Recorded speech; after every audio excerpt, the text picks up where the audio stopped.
नमस्कार, आप देख रहे हैं FT न्यूज और इस वक्त की सबसे बड़ी खबर।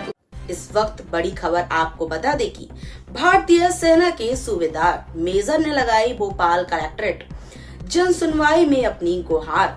भारतीय सेना में पदस्थ मेजर असीम उद्दीन ने 30 सालों से भारत की सेवा कर निभाया अपना फर्ज। नहीं मिल रहा है कोई इंसाफ। मंगलवार को भोपाल कलेक्ट्रेट जन सुनवाई में गौहर लगाते हुए कहा कि कुछ गुंडे मवाली कब्जाधारियों ने पुराने भोपाल स्थित मेरे पुश्तैनी मकान में अवैध रूप से कब्जा कर लिया है। काफी वर्षों से निवास कर रहे हैं। मेरे हर जगह सूचना देने के बाद भी कोई कार्रवाई नहीं। कब्जाधारी खाली कर रहे हैं।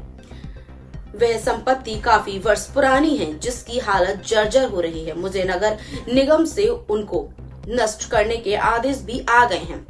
आपको बता दें, मेजर असीम ने बताया कि इसके पश्चात मैं स्वयं नगर निगम के आदेश अनुसार उसकी नष्ट करने की कार्रवाई पर गया तो वहां के कब्जाधारियों ने मेरे साथ गलत बर्ताव कर अपशब्द किया और मुझे जान से मारने की धमकी भी दी गई। इसलिए मैं जन सुनवाई में गुहार लगाने आया हूं।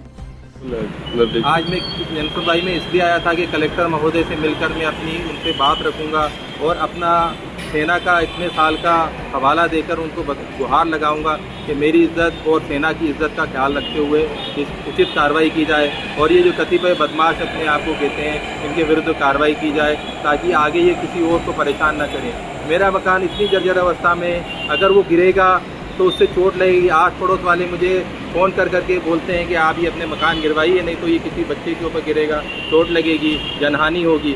मैं उसको बचाने के लिए सिर्फ ये कार्रवाई करना चाहता हूँ।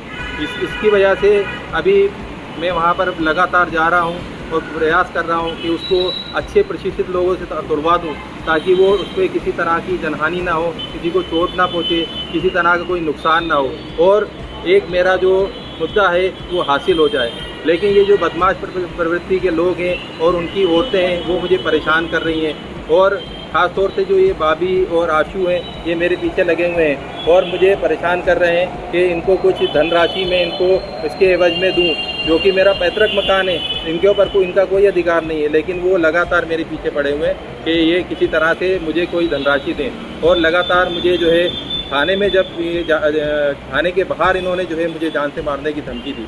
आशू ने कहा कि अगर मैं सामने होता, क्योंकि औरतें सामने थी, वो छुपा हुआ था, वो वहाँ पर बोल रहा है कि अगर मैं सामने होता तो मैं एक आध को मर्डर कर देता। क्या आश्वासन मिला आपको? अभी मैंने जब जन सुनवाई के अंदर कहा है तो उन्होंने कोतवाली थाने को आदेश करने का और नगर निगम को आदेश करने के लिए बताया है। आशा करता हूँ कि कोतवाली थाना और नगर निगम मुझे पूर्णतः सहयोग करेगा।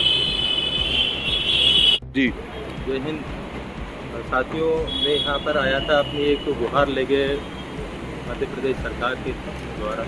मैंने 30 साल देश के लिए अपनी जान की परवाह न करते हुए एक अच्छी नौकरी करी भारतीय थल सेना में। लेकिन पीछे मेरे मकान पे, जो कि मेरे पुरखों का मकान है जो जर्जर अवस्था में, उसको जब मैं सरकारी नियम के आदेश अनुसार में जब उसको तुड़वाने के लिए गया तो वहाँ पर बड़ी बदतमीजी मेरे साथ हुई।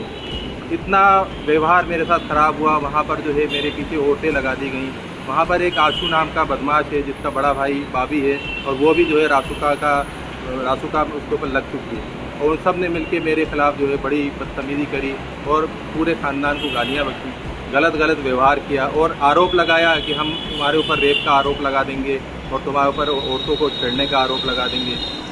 अब मैं बताइए कहाँ जाऊँ? मैं तो रो भी नहीं सकता और लड़ भी नहीं सकता। भारतीय सेना के सिखलाई मुझे ना तो लड़ने के लिए बोल सकती है और ना रोने के लिए बोल सकती है। मैं तो बस प्रशासन से अनुरोध कर सकता हूँ कि मेरे साथ सहायता की जाए और जो भी उचित कार्रवाई हो वो की जाए।